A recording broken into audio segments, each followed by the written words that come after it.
So I don't think Space Laces needs an introduction. Everyone knows him as one of the GOATs in the dubstep scene. His sound design and overall his music writing is amazing. Today I want to show you how to make distorted basses like Space Laces. The question that's been asked forever is how does he get this crazy distortion without absolutely maxing out his master? He gets a really clean sounding distortion, and today I'm going to answer that for you and show you guys how to make the bass.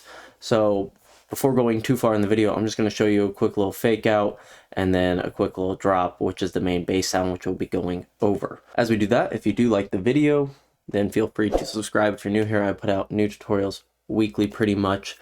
And yeah, enjoy, guys. It's so much more torque. You got all this snap.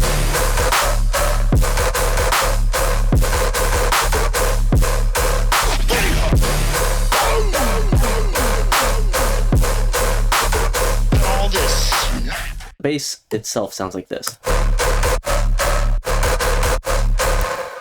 which I'm not mimicking any specific Space Laces bass, but I am kind of doing the process to get this result. Also, if you see me peering up, it's because I have more monitors now, so my OBS is actually up here. So if you see me doing that, it's just because I'm checking the video, make sure I'm not hitting any hot cue that is stopping the video. So there's really two parts to this, and I have to give a big shout out to Tracy, which I just did my last video on, and you can check that out if you're learning to want to write a drop and how to write a drop efficiently. That one is up now, but he posted a video on how he did this Space Laces distortion, and I took that and went a little bit further, but a lot of the premises come from him, as I learned a lot through that video. Now, the biggest thing is you're going to have mids and sub. White noise is irrelevant, we can even delete that out. So what we want is a very noisy sample. This is just like a clap. Just any type of clap that's super noisy. Almost like that, or it's like a lot of noise. We want something like that that has the shape of like a snare slash clap. Or only the mids, it sounds like this. And a lot of that's coming through all this post-processing. Without it, it sounds like this.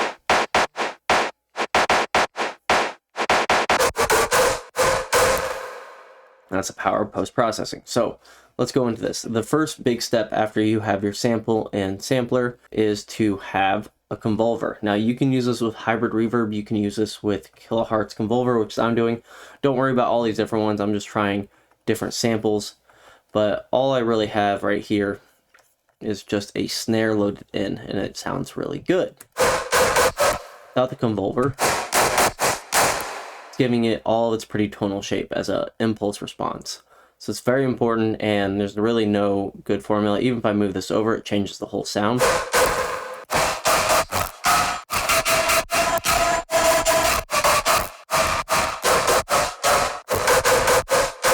So I just found that sounded the coolest for me. After you have that, I'm doing this LFO shape, which this is just Shaper in Ableton if you have the Suite edition of 11, I believe. Now I'm doing this, and I have this mapped to a utility, which is 0 or negative infinity, so off to 0. So this is acting as like my LFO shaper, you know, when you're in Serum and you're shaping your LFO. That's all this is pretty much doing. After that, I have an all pass, which is just creating the filtering of this. I'll show you what it looks like here. And I have macros for this as well, so I can change the sound if I want.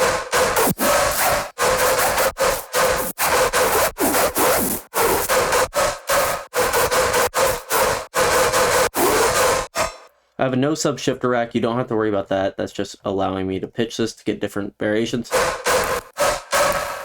So that's where I'm creating the different of influx.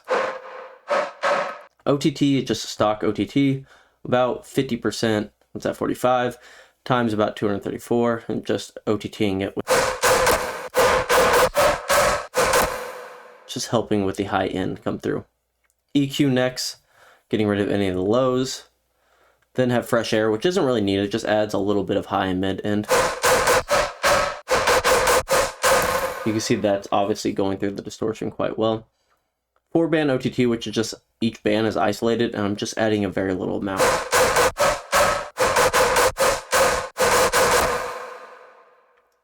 Next is just a homemade soothe, so just taking out some of the resonance. And now the really, really big part of this, which is the reverb. The reverb is what is getting thrown into what we'll call the mid's final saturator that I created to really distort. Without the reverb, this sounds completely different. Like,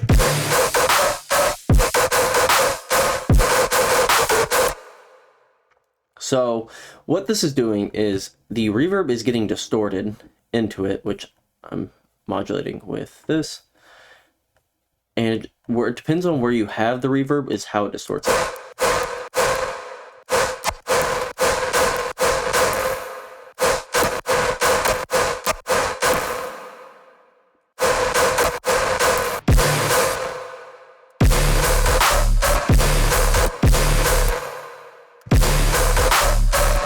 So this is how you get a lot of creative differences, not only with the LFO shaping from the gain here, but the actual reverb itself carries a lot, because that is what is getting distorted along. I mean, everything else getting distorted, but that's really adding that space, and that crunchiness is the reverb. I can't explain enough how important that is. Now, just as important that is this wave shaper and saturator. If you go to wave shaper, you won't quite get this, but then you can play with these, and these are my settings. You can copy them.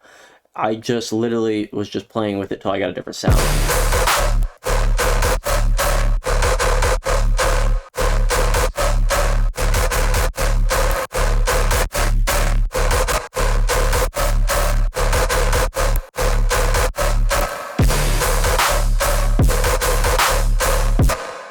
Totally up to you.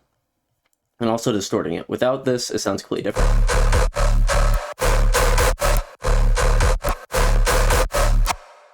From there, I'm just EQing out what's harsh.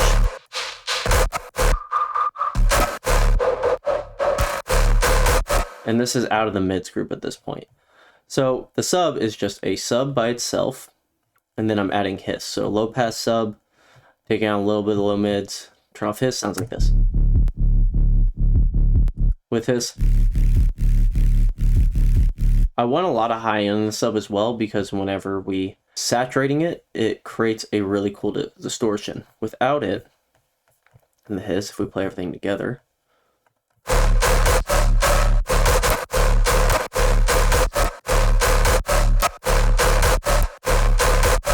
it helps distort with the reverb throw as well. From there, I'm using a lot less wave shaper. Really doesn't do much, and this is on the whole group, mind you. After we get to this EQ, we're out of the groups. So EQing with the sub in the mids, put another soothe on. The saturator, like I said, isn't really doing much. Just adding a little more high-end clarity. I don't even know about clarity, high-end distortion, to be honest. And then saturating it with a soft sine. From there, these two are irrelevant. Tuner and notepad, this is just stuff I had in here to keep a note in case I do release a rack. But we have mid sides. All this is pulling in the sides, since it's very big. So I'm just pulling in the sides and then clipping it. And that right there is how you can create your own Space Laces sound. If you want me to make a rack, and I can even put, you know, kilohertz, or not kilohertz, but hybrid reverb in here, and you guys want it, let me know. I can drop that in the future. I'm still playing with this rack, but even the turnarounds are all made from this, just resampled. You have a lot of freedom with this. And mind you, this whole drop is just this and some brass. That's the whole drop. Other than that, it's just drums. So that's how full this bass sound is on its own. So hope you guys enjoyed the video. That's it from me today, and I'll see you guys in the next one. Peace.